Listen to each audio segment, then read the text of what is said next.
ఎంతో మంచి సినిమాని మనం చేయబోతున్నాం. అంటే చాలామంది అప్పటికంటే కూడా ముందు ఆలోచించేసాం, ముందు జనరేషన్స్ని. Correct, forward thinking. ఎవరు రేపు చూస్తారు, రిలీజ్ అయితే సినిమాని ఎలా ఆదరిస్తారు? ఎందుకంటే ఇప్పుడు నేను ఒక 2 జనరేషన్స్ కనెక్ట్ అయిపోయాను నేను. అది సినిమాల ద్వారా కానివ్వండి, లేకపోతే అన్స్టాపబుల్ ప్రోగ్రామ్ ద్వారా కానివ్వండి, అలా 2 జనరేషన్స్. అంటే నా కొడుకే కాదు, నా మనవాళ్ళతో కూడా నేను కనెక్ట్ అయిపోయాను.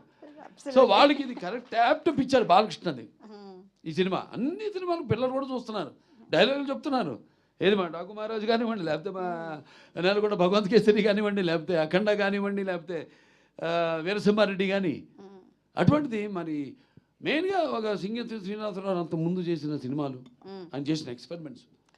సో ఆ ఎక్స్పెరిమెంట్స్ నాకు ముందుగా ఆయన మీద ఒక నమ్మకం. ఇప్పుడు బాపు గారి డైరెక్షన్లో నేను శ్రీరామరాజ్యం చేసినట్టే.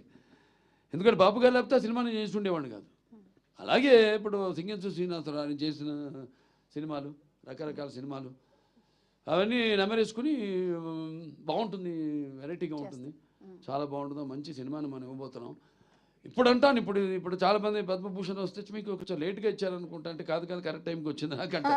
ఎందుకంటే మళ్ళీ ఒక మామూలు సెకండ్ ఇన్నింగ్స్ అంటూ ఉంటారు మన ఇండస్ట్రీలో. అది ఆ పదం మన వంట పట్టదు.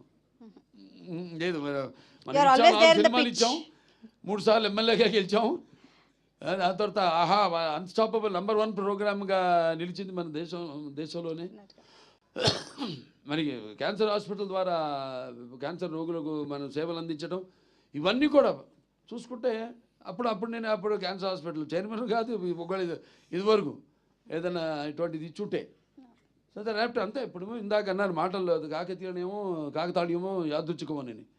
సో అలా సినిమా కూడా ఇప్పుడు జనరేషన్, ఇప్పుడు రిలీజ్, ఇప్పుడు రేపు చూస్తారు జనం ఎలా దీనికి ఎలా అంటే అందరూ ఆల్ ఏజ్, ఒక ఏజ్ బ్యాడ్. ఇప్పుడు దేనికి, ఎందుకంటే ముఖ్యంగా ఈ సినిమాకి గుండెకాయ శ్రీకృష్ణదేవరాయలు ఆ పాత్రే మెయిన్ కాన్సెప్ట్లో, ఆ పాత్రను ఎన్నుకోవడం. ఇప్పుడు చాలామంది ఈ సినిమాని అంటే ఫ్యూచరిస్టిక్, ఇది ఫస్ట్ సైన్స్ ఫిక్షన్ ఫిలిం అట్లా చాలామంది ట్రై చేశారు.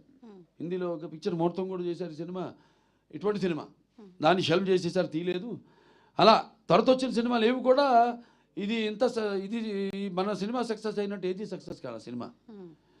ఎందుకంటే మనకి జనం అంటే మనకి ఈ శ్రీకృష్ణదేవరాయల పాత్రని అంత అద్భుతంగా అప్పుడు నాన్నగారు కానివ్వండి, అదే నాన్నగారి మీరు ఎంత అందంగా ఉన్నారండి, అసలు ఎంత ముద్దొచ్చేస్తున్నారు అసలు.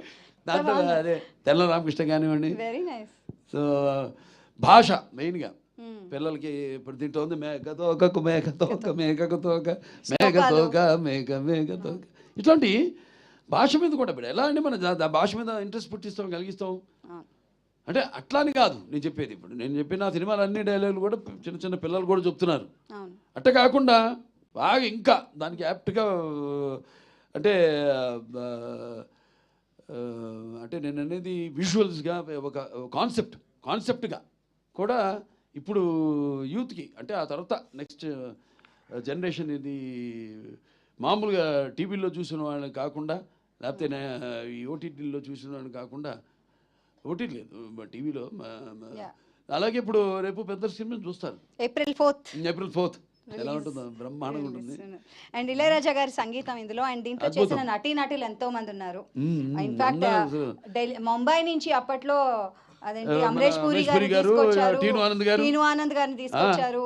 అలాగే ఏదో బాబుమోహన్ గారు ఉన్నారు దాంట్లో, ఇంకా చలపతిరావు గారు ఉన్నారు, భరణి గారు ఉన్నారు, అన్నపూర్ణమ్మ గారు, మోహిని హీరోయిన్.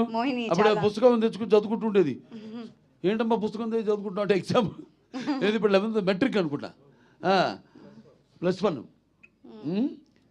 అలా తరుణ్ ఉన్నారు, రాశి, చిన్న చిన్న పిల్లలు వాళ్ళు.